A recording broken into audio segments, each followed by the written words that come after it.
on laisse Nathalie Moudiki devenir la patronne de la SNH.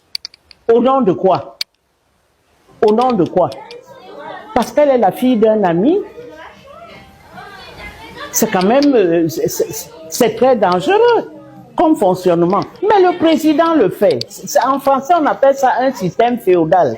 Et un système féodal donne lieu à des révolutions très violentes. Le président a construit un système féodal où seuls les grands ont droit de citer. Ce qui s'est passé, c'est scandaleux. C'est scandaleux. Ça ne se serait jamais passé sous l'ancien régime. Il faut noter que beaucoup d'enfants de ministres ont soutenu des thèses de doctorat sans qu'on ne mobilise tout un gouvernement. On connaît les cadres de la SNH, beaucoup. Il y en a qui ont travaillé, qui sont allés à la retraite. C'est pas les ressources humaines qui manquent. On prend la femme de quelqu'un parce qu'elle dort à côté du DG et c'est maintenant elle qui gère. Est-ce que c'est parce que sa fille, elle est la fille d'un boulot? Ce qui s'est passé, c'est scandaleux. C'est scandaleux. Ça ne se serait jamais passé sous l'ancien régime. Il faut faire attention à ce genre de système où, par exemple, on voit l'épouse du directeur de la SNH présider une réunion stratégique sur le pétrole dans le Golfe Persique. C'est du jamais vu. Elle a quelle qualité, en dehors du fait qu'elle dort à côté du directeur de la SNH, qui lui-même est fortement handicapé. Le président n'a pas trouvé dans un pays avec tant de qualité un gisement d'intelligence, n'a trouvé personne pour diriger la SNH, puisque la SNH, c'est tout le pétrole camerounais qui est géré par la SNH, et il faut que le président ait l'œil sur la SNH. D'ailleurs, le secrétaire général à la présidence est toujours le PCA de la SNH.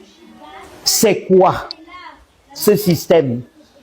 Je me souviens, un jour, j'étais à une conférence à laquelle j'ai fait la connaissance de Jerry Rawlings.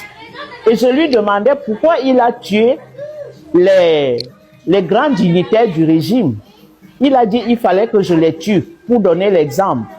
Parce qu'ils se pavanaient dans leur Rolls-Royce à Accra alors que le peuple était dans la misère totale.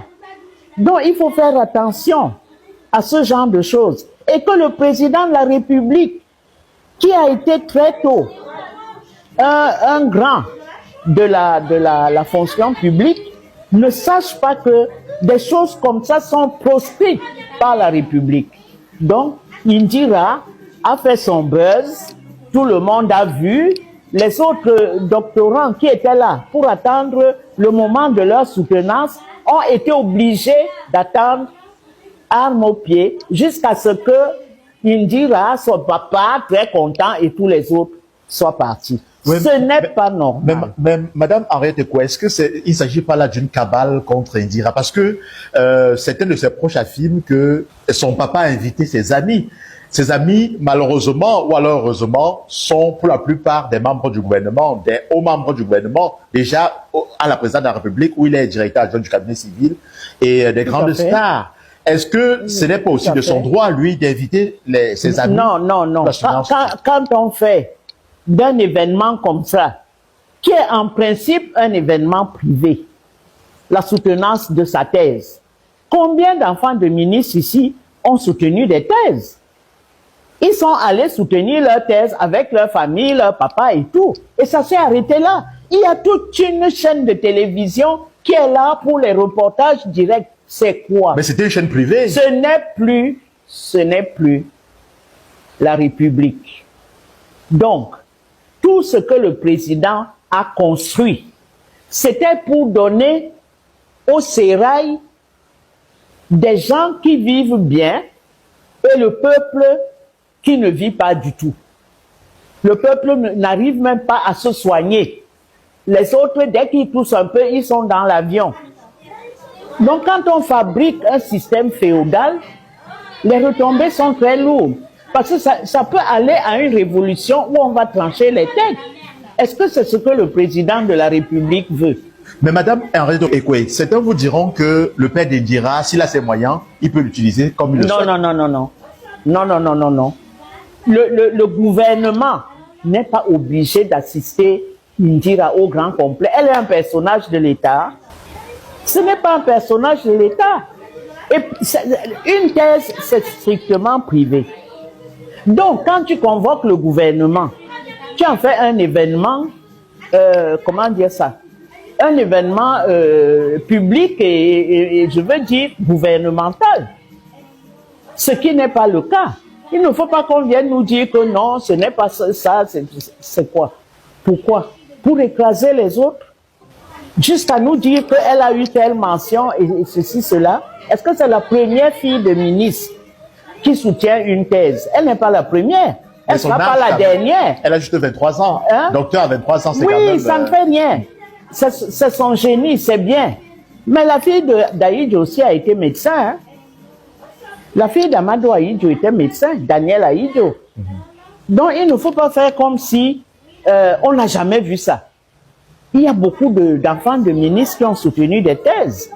Donc, pouvoir mettre en exergue que Indira ceci, Indira cela, ce n'est pas bon. Ce n'est pas bon.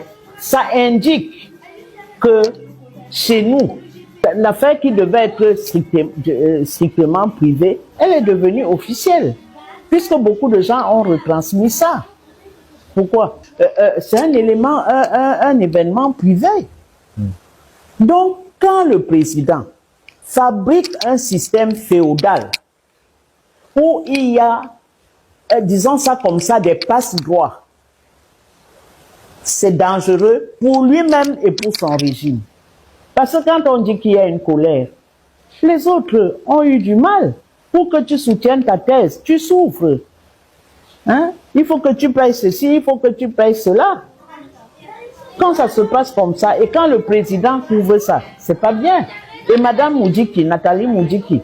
Oui, pour revenir sur le cas de Nathalie Moudiki. Oui. Si elle s'est retrouvée justement aux Émirats Arabes Unis pour ce contrat, pour représenter la SNH. Au nom de quoi? C'est forcément parce que elle travaille, elle est l'une des cadres de cette entreprise. Elle travaille là par accident. Parce que le président, le directeur... Qui est son mari. Qui est fortement handicapé, a jugé utile de l'associer à la gouvernance de la SNH. Mais le président ne peut pas nommer quelqu'un, toutes les têtes qu'on a, y compris au RDPC. Il n'a pas trouvé quelqu'un. Mais Madame Henriette Ekwe, que ce soit la femme du gars, ça dit que le président n'a vu personne qui peut représenter ses intérêts. C'est quoi? Donc on vous répondront en disant qu'elle travaille bien. Allez, c'est ça. Si elle n'a pas été remplacée, ça signifie qu'elle travaille bien. Elle est entrée comment? On connaît les cadres de la SNH, beaucoup. Il y en a qui ont travaillé, qui sont allés à la retraite. C'est pas les ressources humaines qui manquent. On prend la femme de quelqu'un parce qu'elle dort à côté du DG et c'est maintenant elle qui gère. Est-ce que c'est parce que sa fille, elle est la fille d'un boulot? Il faut qu'on pose cette question à propos de son papa. C'est quoi ça? Est-ce que c'est normal? Le président ne sait pas qu'il y a des ressources humaines pour remplacer Adolphe Moudiki, pour que sa fille, sa femme, vienne être la patronne. Au nom de quoi? Au nom de quoi? Quel est le directeur général qui a été remplacé par sa femme dans cette république qu'on connaît depuis Aïdjo?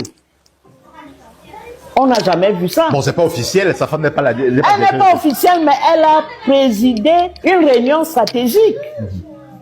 Elle n'avait pas à être là. Elle n'avait pas à être là.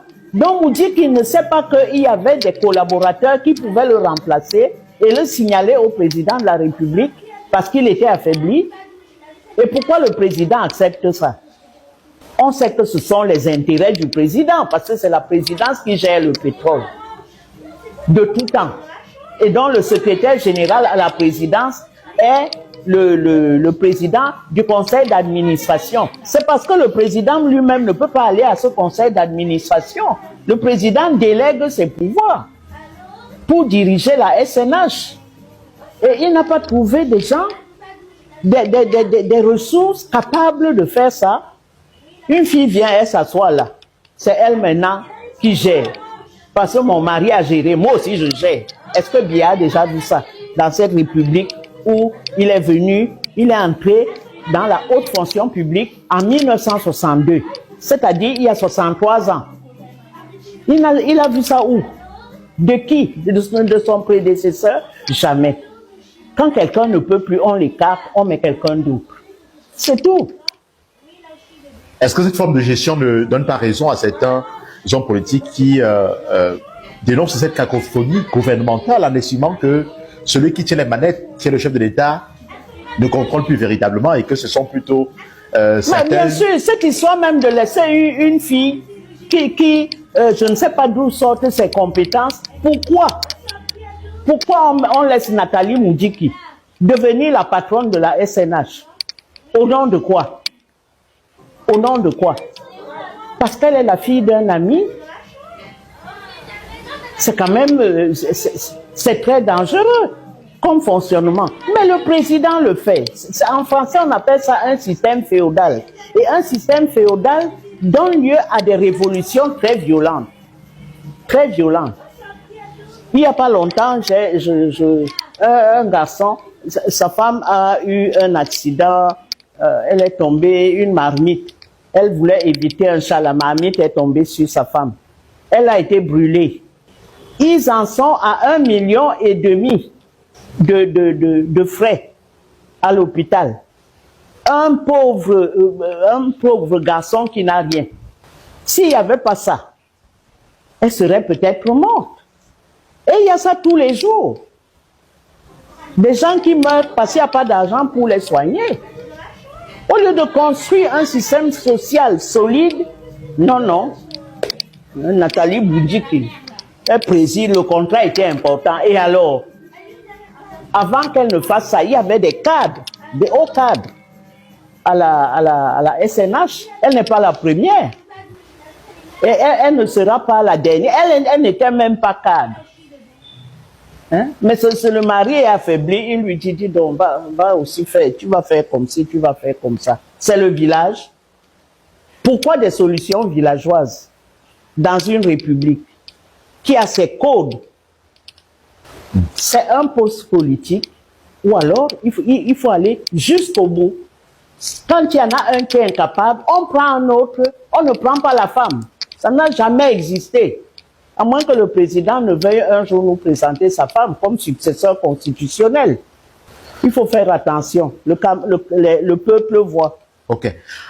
Madame Henriette Ekwe, en résumé, pour sortir justement dans cette première vidéo, puisque vous avez décidé désormais de vous exprimer et de parler aux Camerounais, de vous exprimer sur des questions d'actualité afin de susciter l'intérêt des Camerounais, de ce que vous avez dit concernant le sujet sur la soutenance d'Indira Maboke avec la présence de toutes ces autres autorités de la République, ainsi que la présence de Nathalie Moudjiki du côté de l'Asie pour représenter le Cameroun. Oui, merci beaucoup.